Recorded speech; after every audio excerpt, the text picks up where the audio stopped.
কি আর লেজা কি কান্দস কিলে তোর কান্দা যা আরো কান্দাইয়ে বাবা কি হয়েছে?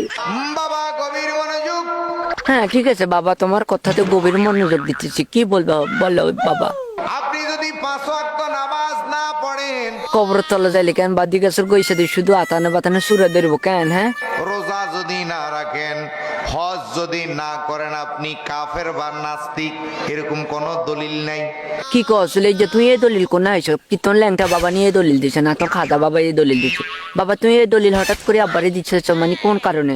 আব্বা তো এতদিন কেন নামাজ কালাম সবকিছু কেন নিয়ে মনোযোগ আদায় করে যাইতেছি। এরকম কোনো আপনি নামাজ পড়েন না, কোরআনে এমন কোন দলিল নাই আপনি নাস্তিক।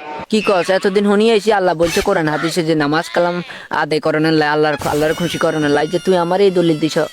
আব্বা তো তোমরা এমন ফিডিএম কেন মানে ফুটকি লাল বানালাম শুধু কেন দৌড়তে থাকবার গান গাইবা ফুটকি লাল ফুটকি লাল ফুটকি লাল। কিন্তু কোরআনে দলিল আছে, যদি আপনি অলি নবী অলি গাউস কুতুব যদি আপনি না মানেন।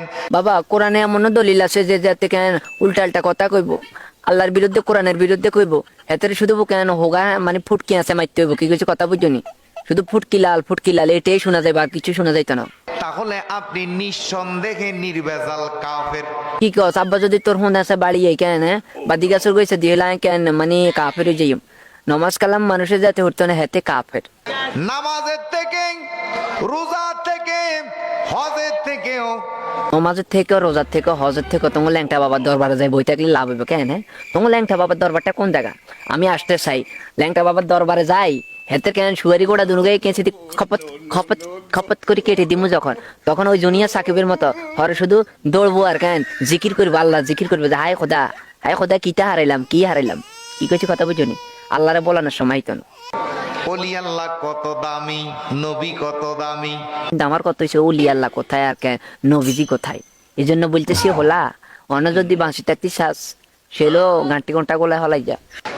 এখন হাদিসি কুরসির মধ্যে আসলো আল্লাহর হাত, অলির হাত। তোর হোগা আর ল্যাংটা বাবার হোগা এক, তোর সুয়ারি গোড়া ল্যাংটা বাবার সুয়ারি গোড়া দুই। এই জন্য বলতেছি দোনো সুয়ারি গোড়ার জোলা দড়ি আমি এভাবে যখন কেটে দিব তখন বুঝবা যে কত দানের কত সাইল।